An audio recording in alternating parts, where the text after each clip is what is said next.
Tervetuloa uuteen videoon. Tänään on sateinen päivä täällä Tokiossa, joten mä ajattelin, että tää on loistava mahdollisuus esitellä teille mun uusi koti, missä mä tuun asumaan seuraavan kuukauden. Mennään suoraan sisälle.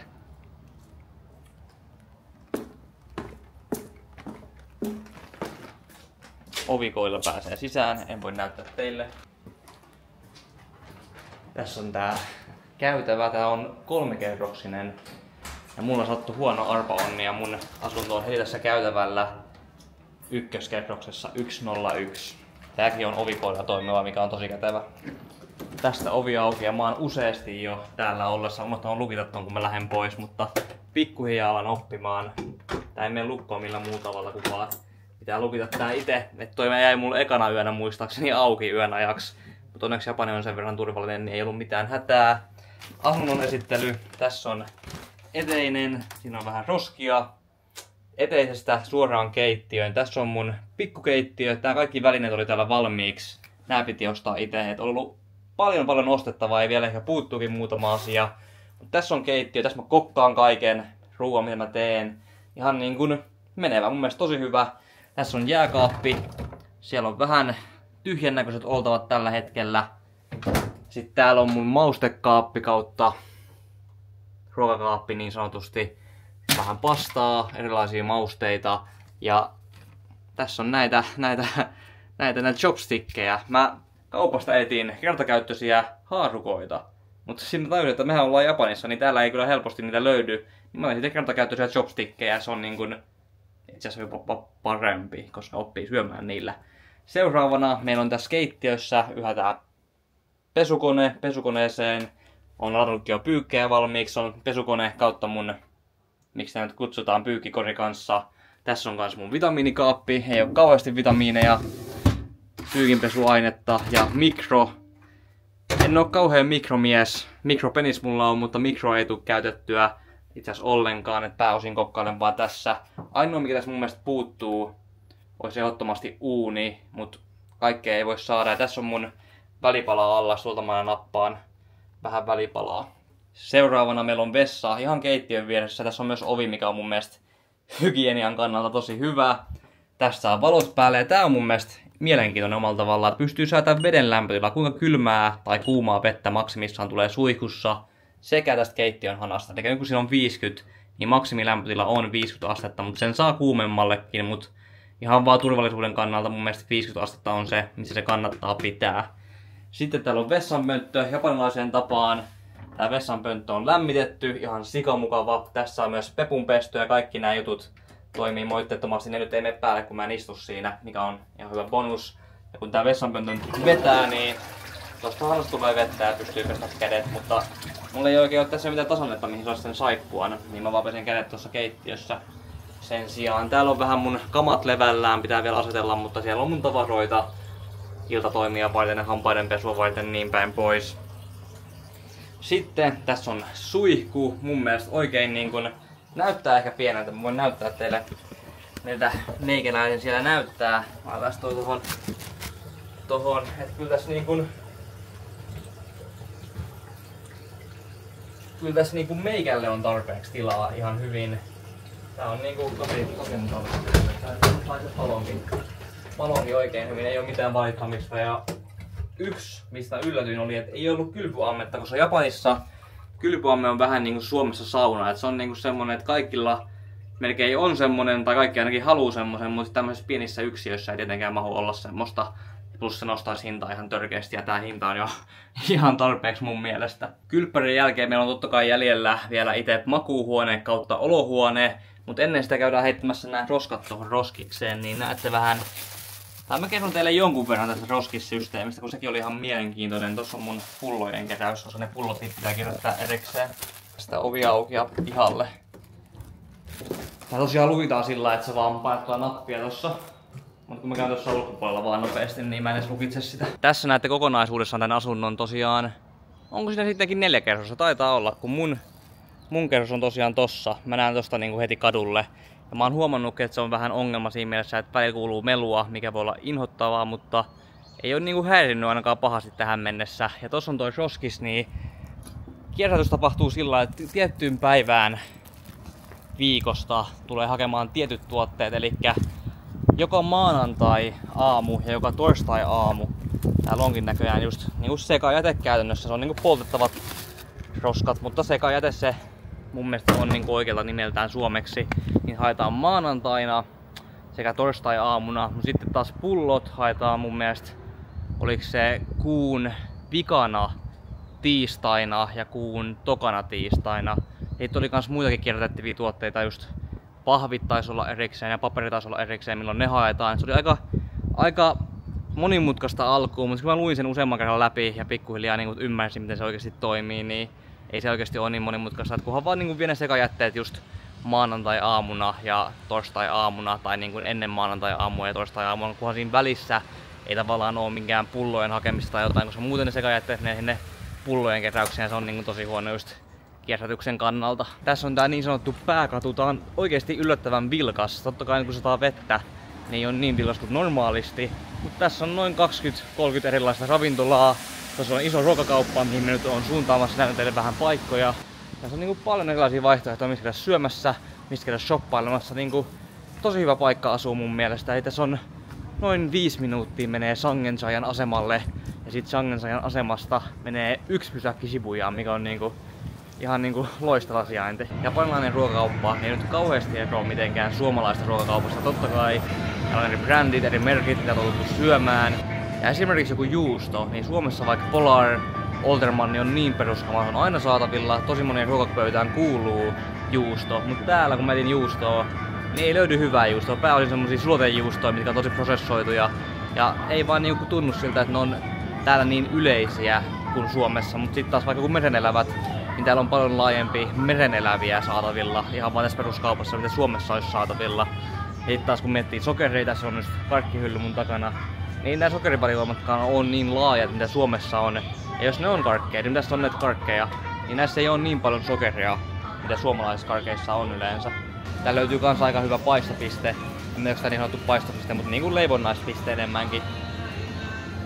Ihan ok valikoima, mitä mä oon tähän mennessä testannut.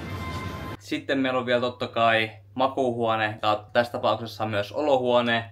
Suunnataan suoraan sisälle. Heti tästä keittiöstä kautta eteisestä päästään tänne. Ja tässä on mun työpiste, missä mä myös syön, editoin, katon sarjoja, teen kaiken käytännössä. Ei nyt ole kauhean tilava, mutta siinä saa tehtyä kaiken mun mielestä tosi hyvin. Ja se riittää. Tässä on sänky.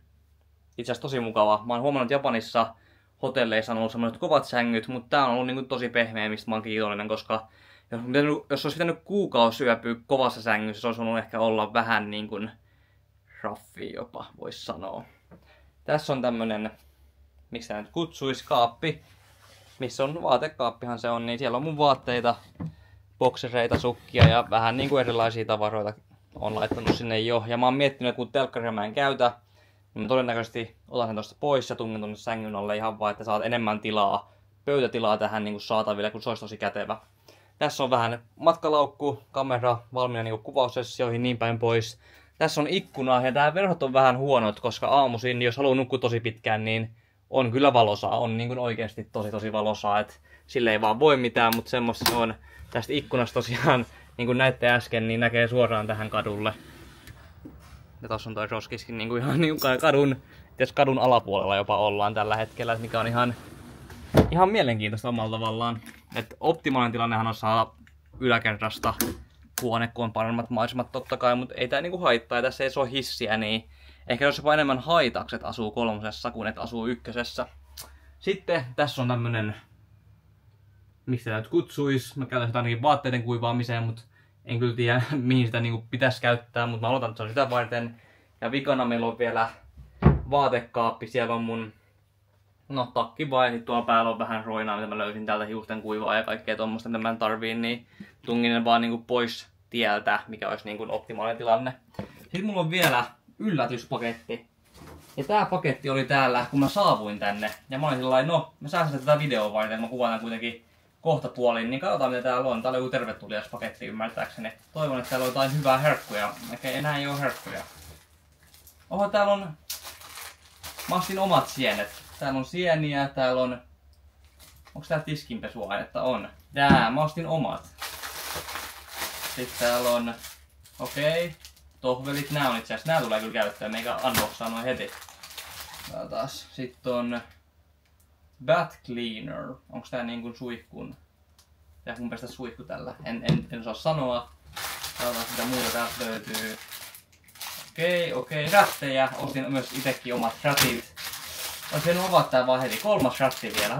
Täällähän on rättejä ihan huolella. Sitten on vielä joku leikkuulauta. Tää on massive. Let's go. Ja. Mikä tää on? Mä en tiedä mikä tää on, mutta tässä on vielä suihkutuotteita. Mä kyllä en tarvii, kun mulla on omasta takaa. No ehkä olisin tarvinnut, kun mä ostin niitäkin jo. Mutta tää leikkuulauta on massiivinen. Siis näette varmaan tuossa videolla, miten mä leikkasin mun ruokaa. Mutta leikkuulauta on oikeesti. Tää on big. Mä olisin avata tää heti, kun mä tulin tänne. Mutta mä luulin, että siinä on jotain herkkuja. Niin mä en avannut sen. Mä sään sitä videoa varten, mutta nyt mulla on leikkuulauta. Niin ei vois paremmin mennä. Toi oli tosi niin kuin tosi ajattelevainen pakkaus mun mielestä. Mulla on myös semmonen sääntö, että mä en ota tätä itse ikinä pois ennen kuin mä tuun kotiin mun reissulta. Eli mä voin kutsua tätä paikassa mun kodiksi, joten tänne voi nyt ottaa pois. Tää kaapissa on myös silitysrauta ja imuri, mikä niinku toi imuri ehdottomasti tulee käyttöön, koska tämmöisessä pienessä kämpässä tosi paljon niinku kertyy likaa niinku kulmiin ja lattialle. Kun täällä ei nyt ole kauheasti tilaa, kun tavallaan semmoisessa avoimassa kämpässä se lika tuntuu menevän just sinne kulmiin, missä ei liiku. Mutta täällä on niin ahtaat käytävät, niin just se lika on niin kuin siellä, missä liikkuu myös. Ja mä en itse ehkä ole tottunut just tämmöiseen kauhean ahtaaseen. En nyt sanoa, että on tosi ahas, mutta on tää kuitenkin vähän ahas kämppä. Tää on 22 neliöä kooltaan, et ei ole niin koolla pilattu. Mutta mun mielestä niin kun reittää mulle tosi hyvin ja ei tänä nyt kauheasti virta tuu käymään, kun mä en tunne japanilaisia oikeastaan ollenkaan. En ole tehnyt vielä ystäviä tai naisystäviäkään täällä, niin ei ole semmoista painetta, että virta täällä kävisi kauheasti. Tää asunto muuttuu iltaisin aika viileäksi, mutta täällä on onneksi toi ilmastointi, mistä tulee myös lämmintä ilmaa. Niin se ei ole niin sanotusti oikeastaan ongelma. Kommentoikaa alas, mitä mieltä olette tästä mun kämpästä. Mä oon viihtynyt, en ole ollut vielä edes viikkoa, mutta oon viihtynyt tähän mennessä tosi hyvin. Tämän asunnon vuokra on rummun pärinää 1273 € kuukaudessa ja se saattaa kuulostaa paljolta. Koska se on aika paljon, se on ihan törkeästi tämmöisestä pienestä asunnosta. Mutta siinä oli kans lisänä välitysmaksu, mikä oli 20 000 jeniä, plus siivousmaksu, mikä oli myös 20 000 jeniä. Ja tätä hinta totta kai sisältää kaikki nämä sähkön, veden ja ihan kaiken niin kuin siihen kuuluvan. Niin 20 000 jeniä on tosiaan noin 150 €, jotain sinne päin, ei ehkä niinkään paljon. Mutta tavallaan just, että siivousmaksukin on asia, mikä yleensä maksetaan, tai se palvelu vasta käytetään, kun muutetaan pois sieltä asunnosta. Mutta kun mä asun vaan kuukauden, niin mun oli pakko myös ottaa se siihen, että se oli niinku kuulu siihen palveluun, se oli niinku pakollinen ottaa. Niin tavallaan se just ei oikein jakaudu, mutta just verrattuna hotelliin, niin tää on silti paljon halvempi, koska hotellissa yöpyminen maksaa noin... Tokion hotellit on kalliita, siis maksoi noin, mitä mä katsoin, halvimmillaan 60 €, pahimmillaan niinku tuhansia euroa totta kai, mutta niinku 60 € lähtökohtaisesti ja siellä olisi ollut keittiö tai mitään. Mulla olisi tärkeää se keittiö, että pystyy rakentamaan oman rutiinin ja mä olisin myös sen oman rauhan enkä mitään kapselihotellia, missä on keittiö. Se ei ollut se pointti, vaan niin oikeasti nauttia tästä. Ja mä laskin, niin tää maksaa noin 41 € yö, 30 yöltä. Niin siihen verrattuna tää ei ole kauhean paha. Totta kai tää on kalliimpi, mitä maksoin Helsingissä, mutta tää niin ei ole kauhean paha. Ja tää sijainti, ihan törkeän hyvä. Ravintoloita löytyy ihan sikamonta erilaista. Mäkkärikin löytyy niin 400 metrin päästä. Löytyy ruokakauppa, löytyy kuntosali. Tää on Sangenchayassa, jos et tiedä missä se on. Ei hätää, tää on yhden pysäkin päässä Shibujasta. Ja Shibuya on tosiaan, niin kuin taisin mainitakin, yksi isoimmista alueista Tokiossa. Ja Shibuyasta pääsee niin kuin ihan minne vaan Tokiossa tosi helposti. Niin kuin Shinjukuun, Ikebukuroon, Tokion keskustaan, ihan niin kuin Akihabaraan kaikkialle pääsee Shibuyasta. Niin se on tosi helppo tavallaan tästä lähtee. 5 minuutin päästä on Shibuyan asema. Niin kuin oikeasti menee 5-10 minuuttia Shibuyaan. Niin on tosi mukava, että asuu tämmöisessä uudessa paikassa, tosi keskustassa tavallaan. Ja tavallaan myös ei liian keskustassa, koska mä en halunnut asua ihan ydinkeskustassa, koska tavallaan tuntuisi, että se on ihan liikaa mun päälle. Mutta samalla haluaisin kokea, miltä tuntuu asua itse Tokiossa. Ja tää tuntuu just siltä, että mä asun Tokiossa. Ja mä haluaisin kokea sen, että pääsee asumaan ulkomailla ekaa kertaa elämässään. Ja tää tulee olemaan mun viimeinen kuukausi täällä Japanissa. Oon rakastanut koko kokemusta ja mä haluaisin huipentaa tähän täällä Tokiossa asumiseen. Nyt mä sain sen mahdollisuuden. Mä oon tosi kiitollinen siitä. Mut meikäläinen lopettaa tämän videon tähän. Uskokaa itteenne, niin voit saavuttaa mitä vaan. Let's go!